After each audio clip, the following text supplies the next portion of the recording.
Mike DeCourcy, the Hall of Fame sports writer from the Sporting News and analyst from BTN with us as well. The portal, of course, it's action right now. Before I get to that, Carl said, given how prevalent graduate education is, what about making 5 years of eligibility the norm? Man, I think that would just continue to screw basketball up. I think they need, like you said, they've got to get cycled out of this stupid COVID year. It's not just basketball; it's screwed everything up. It's like, get out of that, man. Get these players out of here. It's like every time you turn on, oh no, they've got an 18th year of eligibility. COVID, don't forget COVID. Well, you've got 5 years if you redshirt. You've got 4 years of eligibility in a 5-year window, so you could go for eligibility if you choose not to play for a year. Yeah, but I don't want to see anybody have 5 years of eligibility. Then we get into the which he did have 5. Antoine Davis, who that's another story. They kind of bitched and moaned a little bit after the CBI didn't invite them, and I was like, because there were complaints, but I get it. I'm like going, man, it did have the appearance of trying to buy that record. So you've got to be a 500 or above 500 team to be in a postseason tournament. Yeah, I agree with that.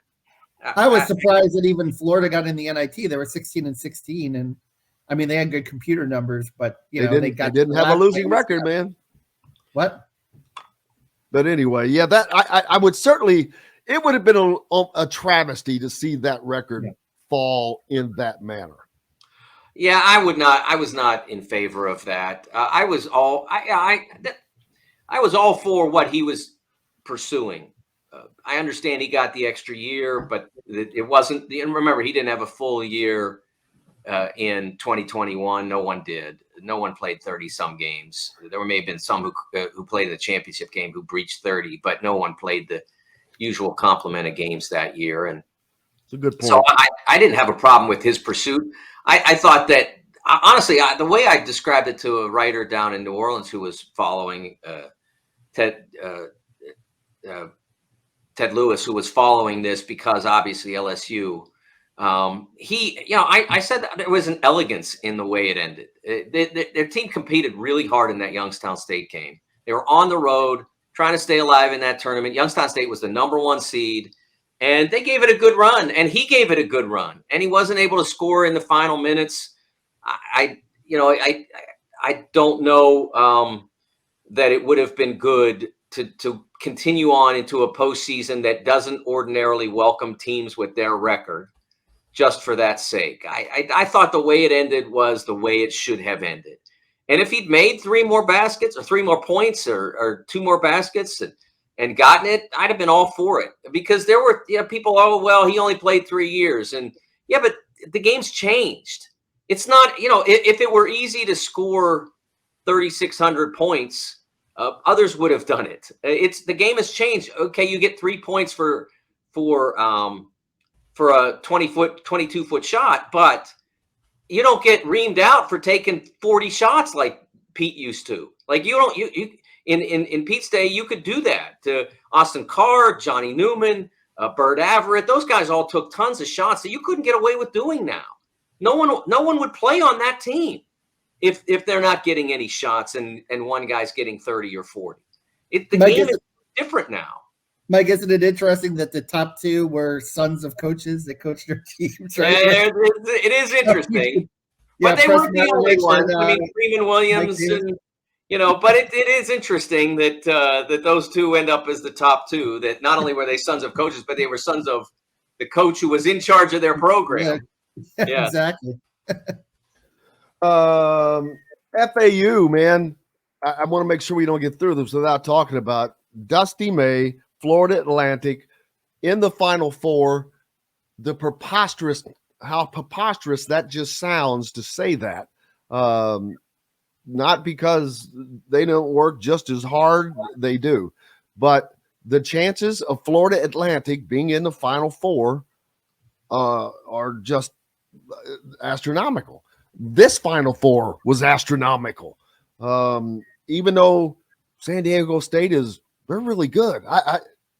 and this tournament has taught me so much about, I think it's because college basketball has changed quickly, but man, oh man, like I said it earlier, Mike, next year, this Big Ten prediction crap, when people looked for me to ask, well, I don't know. How do I know?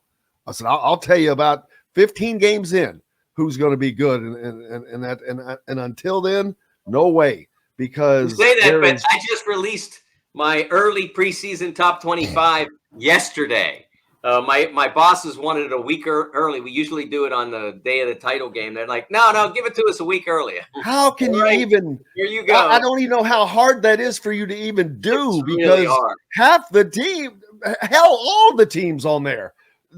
I doubt that any of the teams that you currently have in there will not have a roster change. Yes, but interestingly, a year Caleb ago, Love. How about Caleb Love leaving North Carolina? Shocker. Yes, not a shocker. No. Well, no, not really. Not the season that they had. There had to be a reason. I talked to some people around the program, not inside the program, but once you saw R.J. Davis and Armando Bacot come back and announce that they're coming back, I think it was pretty close to inevitable that Caleb would be leaving.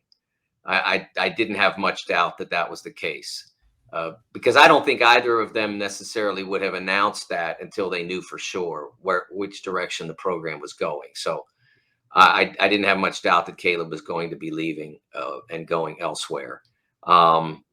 So I do think that when I did yesterday, one of the things I wanted to make note of was apparently I had 9 of the Sweet 16 that we just had were in last year's day of championship game, way too early top 25. So it is possible to at least get in the area of being correct.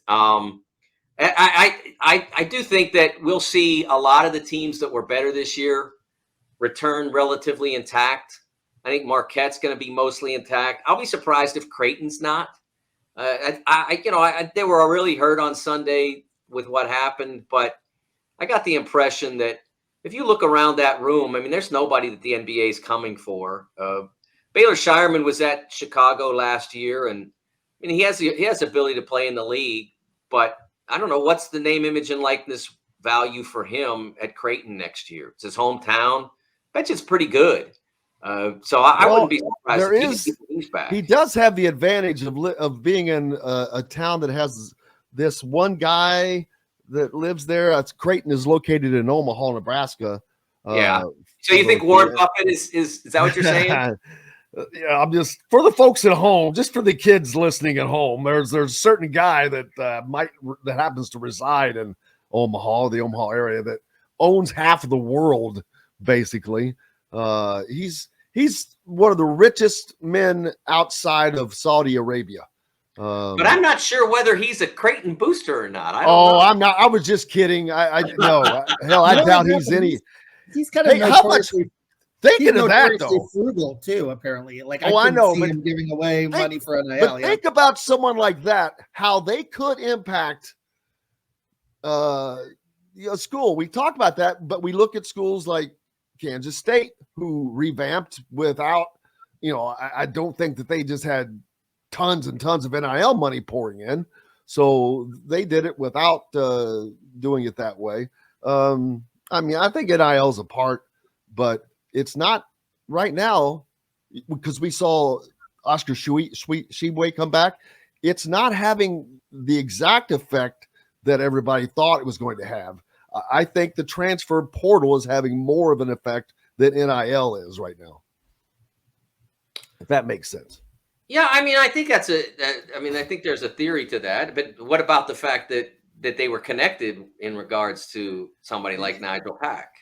I mean, and they're the ones that announced it. So, there was an announcement the day before he signed at Miami that he had an NIL deal. So, I mean, that was, there's no question that they're connected in a lot of instances, but there's a lot of instances where it's not. So it's hard to separate. But I think that because of the fact that with NIL or without NIL, the portal has just changed everything because it's immediate. There's no waiting the year; it's immediate, and man, that's been a game changer. But to see these teams like Miami, like Kansas State, play together with that, so that blows apart any of the arguments about team chemistry and this and that. If you have good players that listen to their coaches and work hard, I'm going to bet you're going to have a good team, period. Or you may not be good, but you're going to be as good as you can possibly be. And that's what they have to do. Indiana did not have that this past season. One of the things that's interesting about this, the transfer portal, immediate eligibility, whatever you want to call it. One of the things that's interesting about that is that when it started to become obvious that it was heading in this direction, when the NCAA was granting so many waivers that it was almost practically what we have now, not really fully, but pretty close. When they started to do that, all the mid-major coaches were like, oh my God, this is going to kill us. They're going to take all our players. All the great players we have, they're going to take them all, and we're never going to have a chance to win in the NCAA tournament. Well, how'd that turn out? I mean, you have Florida Atlantic in the Final Four. It's another mid-major in the Final Four. We had Princeton make the Sweet 16. We had competitive games that could have gone different ways. Drake, Miami was really close to not even making the second round, let alone the Final Four. So I think that it's proof that the idea that every change in college athletics is automatically going to be calamitous for the competition. It's turned out that most of them aren't even all that impactful, or at least when they are, it's not necessarily negative. It hasn't made Kentucky, Duke, Kansas, Carolina, it hasn't made them superior, unapproachable, untouchable. They're still where they were, and maybe a notch down from where they were. Take a look at Tulane in football, even in TCU. Teams that came out of nowhere. Everyone said that was going to ruin that, and it hasn't been the case. I totally agree with you, and I think part of that is, the continuity aspect is what those mid-major programs definitely have in that regard, in terms of still having like a core of older people, rather than what we're seeing through a lot of, college basketball changing their roster. Not that it doesn't always work, but I think sometimes when you change too much, you still mess with chemistry. Absolutely.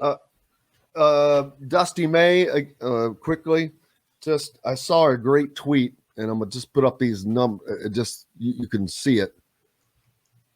Yeah. 450,000 versus 4.5 million. That's the difference in pay between the Florida Atlantic coach and the Tennessee head coach. And I only mention that because how in the world does Florida Atlantic hold on to Dusty May? I know he loves it there. It's in Boca Raton. That's great, but there has to be an opening. That's gigantic. That number is a gigantic difference. Yeah. It is. Any major job would be life-changing for him. Penn State is the only one, I think, that's still open. We talked about that. Is Texas Tech already found a coach? Okay, so Texas Tech as well. All right, that's the one we talked about yesterday. I'm like, yeah, Penn State. I'm like, no. Why would you want to go to Texas Tech over Penn State? Over Penn State. Penn State it's almost impossible to recruit to. Although Micah Shrewsbury did a great job, he took the first train out of town smartly that came along. I mean, it wasn't Notre Dame is not the greatest. Tell me all about the guys who stayed at Texas Tech forever as coaches. Yes. Well, how long was Chris Beard was going to leave because of the Texas job, but that's understandable. I don't know how long Knight was there. Chris Beard got Texas Tech to a national championship game, which was somewhat impressive. And Bob Knight had it going a little bit. He took him to a Sweet 16. He did, but the only reason he was there was because he wasn't at Indiana. Well, true, but I think that now, because the Big 12 is Gosh, man, they're my favorite league to watch. They were awesome in basketball this year, and it's a good league, and it's in Texas. And I'm sure there are more money people at Texas Tech than Florida Atlantic. Well, I'm sure there are.